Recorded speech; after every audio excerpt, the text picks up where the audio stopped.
కాకినాడ జిల్లా తుని నియోజకవర్గం కోటనందూరు మండలం ఎస్ఆర్ పేట గ్రామంలో గ్రామ సర్పంచ్ రుత్తల జోగిరాజు ఆధ్వర్యంలో ఎంపీపీ లగుడు శ్రీనివాస్ పర్యవేక్షణలో ఏర్పాటు చేసిన ఎన్నికల ప్రచార కార్యక్రమానికి రాష్ట్ర రోడ్డు భవనాల శాఖ మంత్రి దాడిశెట్టి రాజా తనయుడు శంకర్ మల్లిక్ ఎన్నికల ప్రచారంలో పాల్గొన్నారు.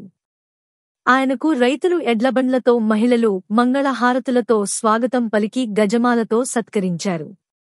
ఈ కార్యక్రమంలో శంకర్ మల్లిక్ మాట్లాడుతూ, రాష్ట్రంలో సంక్షేమం వైఎస్ఆర్సీపీ ప్రభుత్వంలోనూ ఎక్కువగా అమలు చేసే దిశగా పయనిస్తుందని, మునిపెన్నడూ ఇటువంటి సంక్షేమ పథకాల రూపకల్పన లేదని, పేదవారిని ఆదుకోవడంలో వైఎస్ఆర్సీపీ ప్రభుత్వం ముందు ఉంటుందని, అందుకే జగన్ అమలు చేస్తున్న సంక్షేమ పథకాలకు ఆకర్షితులై వైఎస్ఆర్ పార్టీలో ఎక్కువ మంది చేరుతున్నారని, 2019 ఎన్నికలలో వచ్చిన మెజార్టీని మించి వస్తుందని అన్నారు. ఈ కార్యక్రమంలో మండల YSRCP convener Chintakayala Chinnababu, market yard vice chairman Belaga Venkatakrishnaji, జిల్లా వ్యవసాయ సలహా మండలి చైర్మన్ లంక ప్రసాద్, మండల వ్యవసాయ సలహా మండల చైర్మన్ సుర్ల రాజు, వైఎస్ఆర్సీపీ సీనియర్ నాయకులు అన్నమరెడ్డి సత్తిబాబు, ఎంపీటీసీ అన్నంరెడ్డి కమల, వివిధ గ్రామాల సర్పంచులు నల్లమిల్లి గోవిందు, సుర్ల రాంబాబు, వేగి లక్ష్మీ అప్పలనాయుడు, కుంచె అచ్చిరాజు, గర్సింగి శివలక్ష్మి దొరబాబు, వైఎస్ఆర్సీపీ నాయకులు, కార్యకర్తలు, అభిమానులు పాల్గొన్నారు.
కూడా